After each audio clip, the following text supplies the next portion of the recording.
Hi, welcome to my Friday wine segment. I hope everyone is healthy and doing well. Um, Today, I have two very special guests, Charine and Matthew Horkey of Exotic Wine Travel. I have been following them for over a year, and I'm very excited to be talking to them live today because their sense of adventure is incredible. Charina and Matthew have been traveling full time for 4 years now to lesser known wine regions. They also have written 4 books. Hi, you're here. Let me call you in.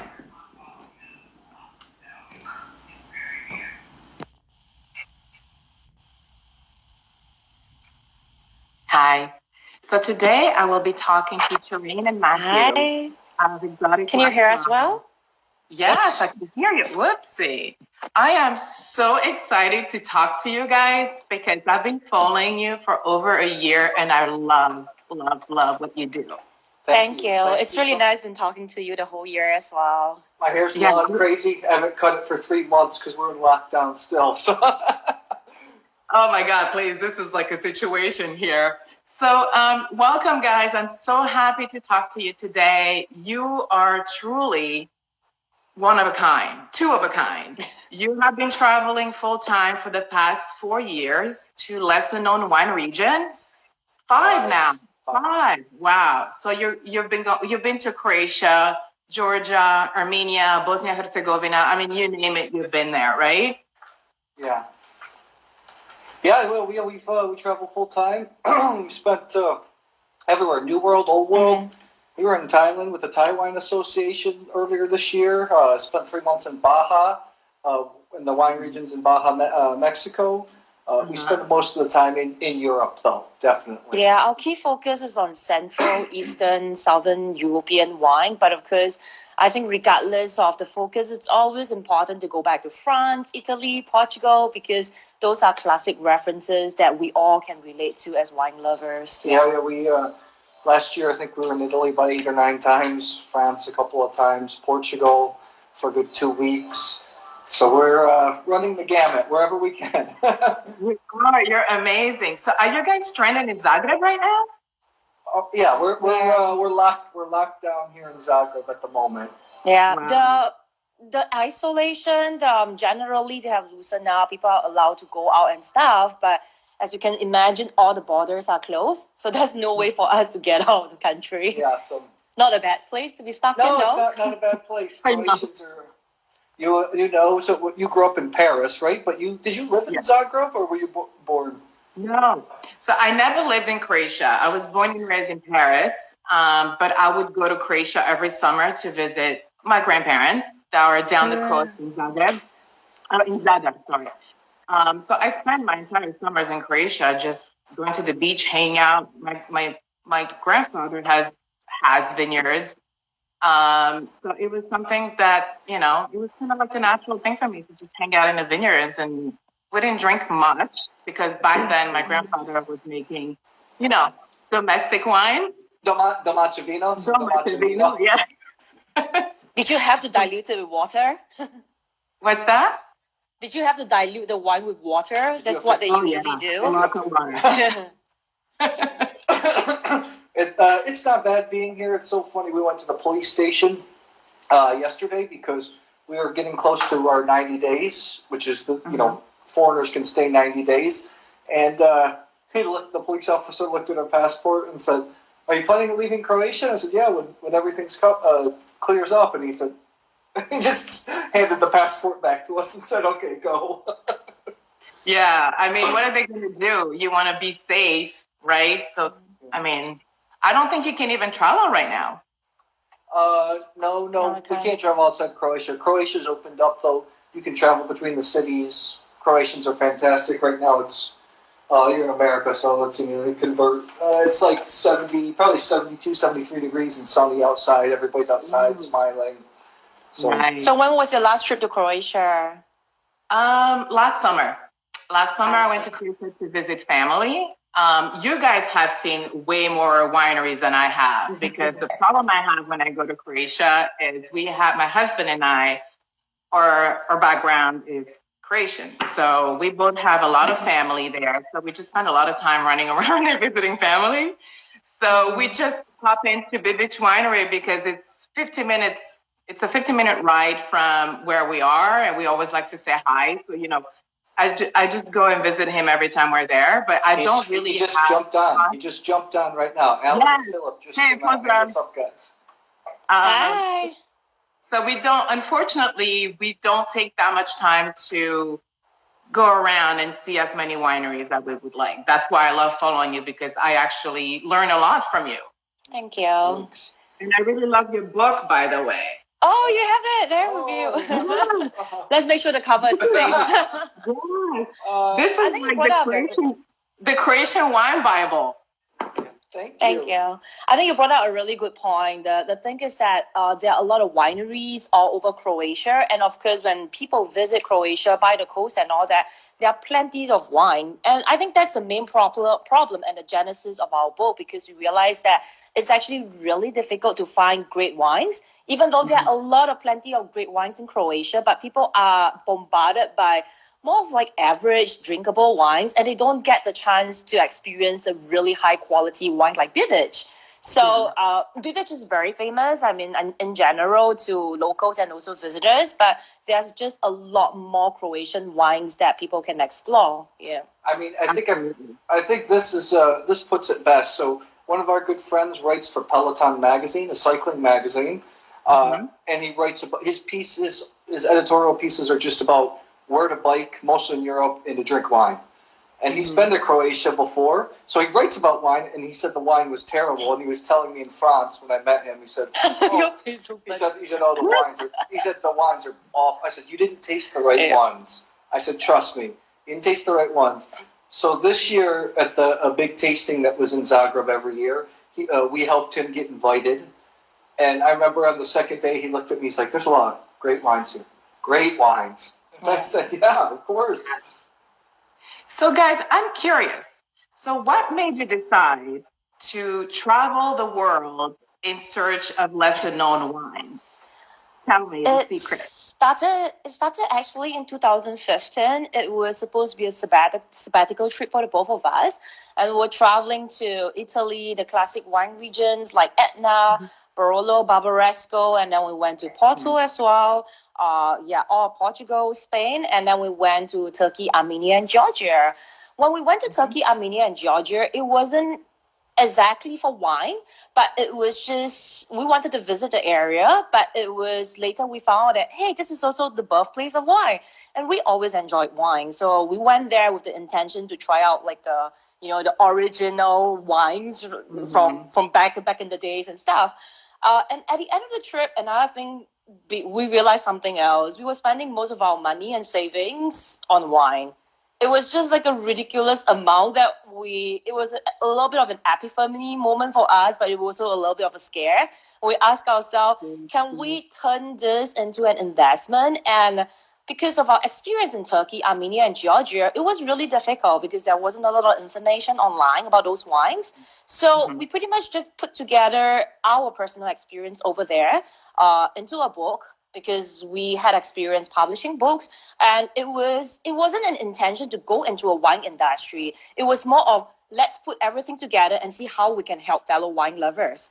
But from that book onwards, we realized that, maybe we can do something related to wine. Yeah, by the time we got to Croatia, we actually were going to do a book on all of ex-Yugoslavia, which there's tremendous stuff happening in all the old republics. So we just realized that in Croatia it was unique because we had so many visitors here, 15 to 18, not this year, but in normal years there's 15 to 18 million visitors, mostly July, August.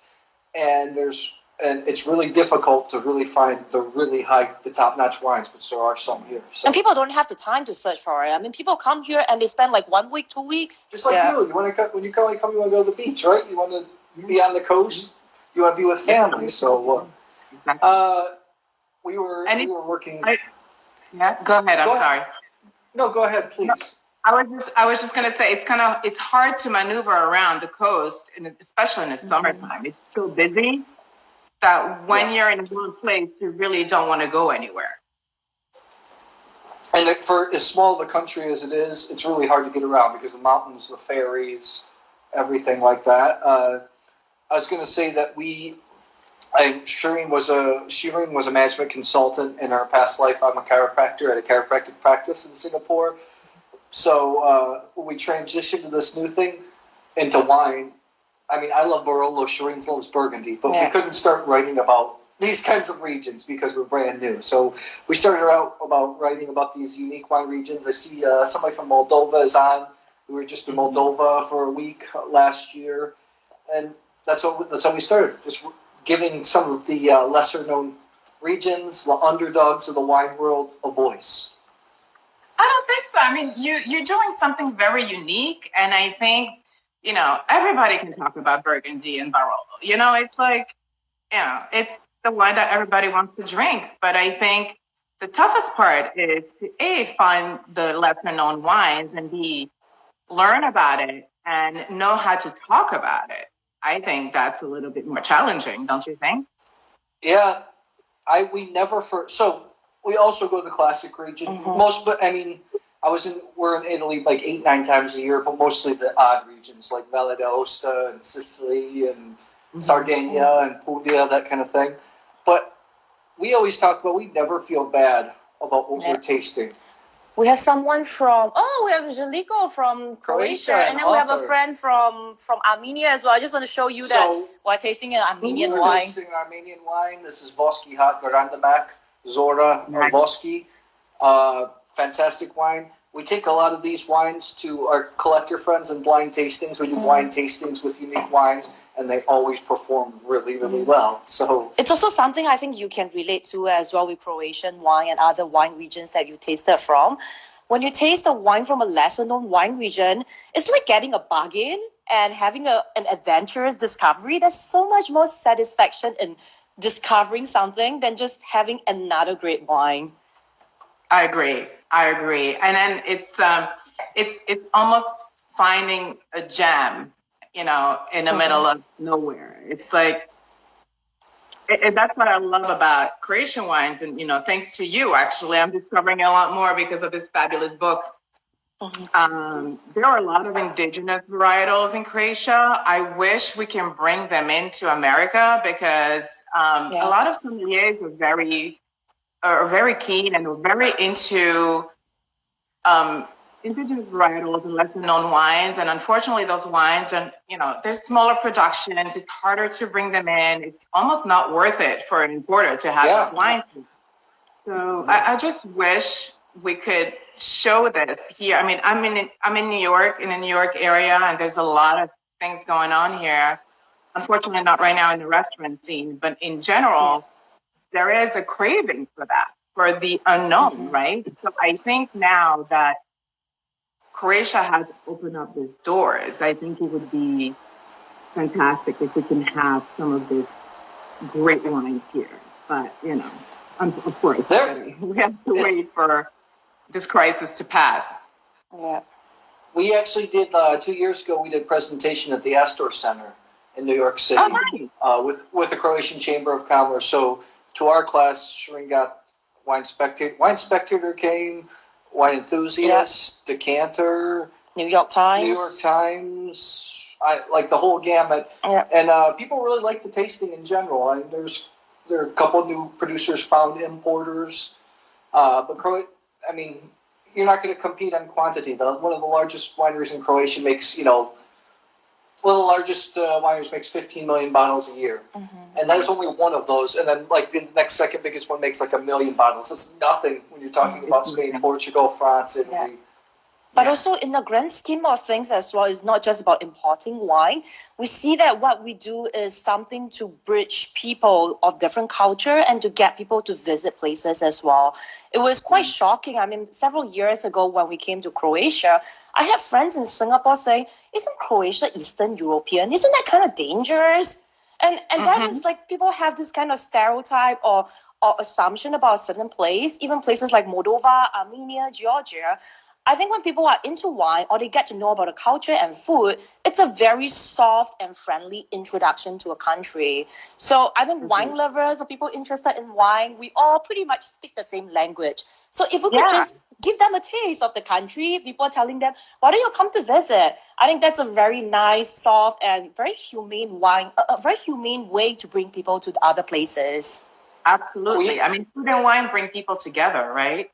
So it's the perfect There's way. people like you, Anna. There's a lot of people where we're writing, obviously, because the U.S. is, I'm American, the U.S. is a melting pot of all these old, people that come over, a couple hundred years ago. They have roots all over Europe.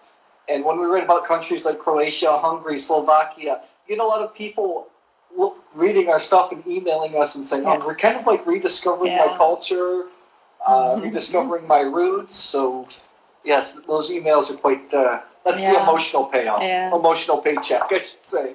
I mean, you have received so many awards and accolades for your wine and travel stories, and rightfully so. I think you're communicating something that no one has before, and I think, keep doing what you're doing. I have a couple more questions for you guys. Yes. What are the wine discoveries you have made throughout your travels, especially in Croatia, that completely blew your mind? Whether it's a winery, whether it's a varietal. You first. No, you first, lady. I think Plavac Mali as a whole has been mind-blowing for me. And that's actually we're pushing each other because he dislikes Plavac Mali. Yeah. To answer, I'll answer that, but somebody asked a question about what countries have we not been to that we're dying to get to. South Africa for sure. Chile, Argentina, I haven't explored South America actually being there as of yet. So those are two countries. Those are countries I want to get to. Australia too, more in depth. I love what's happening in Australia. New Zealand as well. But for my biggest discovery, I think last year was an incredible year. But last year, one thing that stuck in my mind in Moldova, we had a wine that was 50% Saperavi, 50% Feteska Negra, and it tasted like a coat roti. It was peppery, baked. It was really extraordinarily. It's easy to remember. It's called Bad Boys. Yeah, the wine was called Bad Boys. So look up Moldovan wine Bad Boys, you will find it. It was really like a coat roti. I was just completely shocked, and Charine's better friends. We work with a couple people, consultants, stuff like that, in aromatics, and he said it doesn't surprise me because Feteska Negra, Saperavi, when you break them down, there's some similar chemical things that you aromatics and molecules are the same. Yeah. Mm-hmm. Oh, I've got a question here. Have you ever tasted wines from Russia? Yeah, I have. We actually, not in depth. We were maybe supposed to go there. 2 or 3 of them, This year, we had a sherry style. Last one we had that was pretty decent. We had a sherry style wine from Crimea a couple years ago. In Armenia, I bumped into a Russian wine writer. He gave me 2 of them, a sommelier and a wine writer. Yeah. But I haven't explored them in detail. A thing that people come to us about, to come work out this question, we're not just looking to share stories about exotic wines because they're unique. Wines have to be good quality too. So, I actually love your video on do wine scores matter? Do they matter to you? To me as a consumer, no, but part of my work is also to consult for wineries and brands, and scores do matter to them because it's a selling tool to the sales reps, etc. But I think the world is slowly moving away from that. I think because, especially nowadays with COVID-19, where we're stranded at home, you can't do tastings 101. You can't travel. The winemakers can't travel to the US. You can't do any of this stuff. So we have to be very creative in finding out ways to bring people together and communicate about the brand, right? So I think there is a lot more to do than just scoring wine. I agree with you, but for a sales standpoint, they still do matter. And I've interviewed a few wine store owners in my neighborhood, and I ask that question all the time, and they do say that to them it doesn't matter, but to the customer it does matter. We've worked with a couple of wineries in Slovenia as well when it comes to importing or exporting their wines to the US. And the general understanding is that most of the time, in order to get our wines exported, the first thing they need to do is send the wines to decanter, James Sarkling, get them scored, get some kind of awards, because they literally need that stamp of approval before, so-called stamp of approval, before the importers would be confident enough to sell those wines on the market. That's unfortunately the shortcut way of doing things, but that has been reliable to them, so we can't change that for now. Yeah, no. It's unfortunately, it's the easy way in. On the importing side, I worked on the importing side previously, and a score is a selling tool for anybody. Importers work with so many brands that they can't focus on each of the brands equally. So you're like, oh, I got a 93 for this wine. Cool. Keep selling it. At least we have this. It's like a carrot. But I think there is, especially nowadays, like I said, with what's going on right now, we can't. Part of our jobs is to socialize, right? It's to go to dinner, taste together, socialize, talk to winemakers, being together. So what we've seen, you've seen it too. There's so many Instagram Live going on. There's so many Zoom tastings going on. There's so much going on now virtually. And now we see that there is other ways to be doing what we're doing. It's not as fun, but, we still have to come up with ideas and keep going. That's ingenuity. Right? Yeah, that's ingenuity for sure. To the Vadouch Canadian wines, he asked. I actually haven't tasted a ton. I'd love to get to Okanagan. I've tasted a few Niagarans that were not that impressive, but I heard there's great wines there. I heard things that are happening in Okanagan are fantastic. So we'll see about the Canadian wines. I actually quickly on that. One of my points. So for a consumer and somebody that reads other people's work, I want to see scores, because I think there's a lot of crappy wine rating and there's a lot of writing out there where I can't even tell if the wines are high quality, if reviewers like the wines or not. I read a lot of people that just get wines and then just get writing to get samples. So a lot of fluff about nothing. Yeah, it's like fluff about nothing. So personally, I want to see a score. It doesn't mean the end all be all for me, but I want to see somebody put their butt on the line and say, this wine good or is this wine not. That's my personal opinion. I argue with a lot of we travel and we're on press trips a lot and stuff. I argue with a couple of my MW Master Wine friends a lot on this, but that's just my point of view. So do you have any book in the making? Any other book? The fifth book in the making? Yeah, we do. We are supposed to launch a Kickstarter campaign, crowdfunding campaign for our book about Hungarian wine. However, in this climate, it's pretty tone deaf to actually talk about launching another book. That said, we are still doing our research. We are still tasting Hungarian wine, and hopefully we can get back to the full campaign by the end of this year. Yeah, I'm hoping so. Hopefully everything clears up. But also very exciting wines coming out of Hungary. Really exceptional wines coming out of Hungary. So, and the language is even more difficult than Croatian. The language is super intimidating. So, there's a lot of people that actually are emailing us all the time and asking when they go to Hungary, they look at the restaurant list, they feel kind of silly because they don't know anything about it. And it's an old world, truly an old world producing country. So how is your Croatian? Do you speak? Malo. Enough to read. To get by. Once you get the letters are pretty. Once you get the letters, actually, I have a video coming up about reading Croatian wine labels. Once you get the letters, I think that's fine. The vowels are I, E, O, U, but the grammar. I grew up speaking the language, but it's still hard. Like reading the newspaper is ridiculous. There's one word that's like this big, and it's hard. I do love your Croatian wine in 60 seconds videos. It's really cool. Thank you. Thank you so much. We had fun doing those too as well. So thank you so much for your time. Thank you so much. It was a real pleasure talking to you. I hope you could start traveling soon because Yes. I know you want to get out. I mean, Zagreb is not a bad place to be in, but When do you usually come? When you do, what time of year do you usually? usually summertime. Got it. You know, Do you think there's still a chance for you to come? Maybe like late summer this year? I don't know. We're still, you know, in New York, there's been a lot of people sick here. So everything has been on lockdown for now almost 2 months.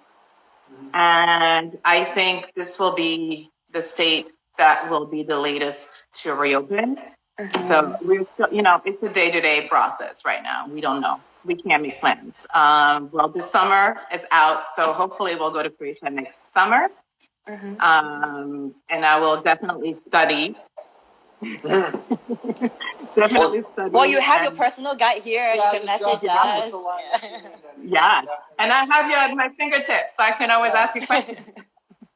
One more thing, before we go, the Viduch, he must be one of your fellows. I don't know him. He's asking a lot of, he or she, I'm sorry, he's asking a lot of good questions. He's my husband. Oh, okay. Anyways, good wines along the East Coast. Yes, actually, you're probably more familiar. We did a couple weeks one time in Virginia. Overall, I don't think the quality is that great, but there was a couple impressive wines. RDV is probably the most famous. I don't know if you've gotten a chance to taste that wine. Not yet. Early Mountain. Early Mountain is good. Yeah, quite good the prices are much better than RDV. We tasted a lot of wines in Georgia. I used to live in Georgia before, and Nice. it's just a little bit too humid down there. Let's just say that was put it that way. So Yes, it's not as exotic as Eastern Europe, right? actually, you know, last thing we were in a wine writer symposium in Napa Valley, and there was a guy from Virginia. He was a writer, not a wine writer. He was a writer. And he was telling me, he said, I think in the East Coast they need to focus on like the hybrid grapes, like Norton and or some of the Vitis Lambrusca grapes for wines. That could be quite exotic. Yeah, I think it's a really good idea. Yeah. So, but we hope to see you.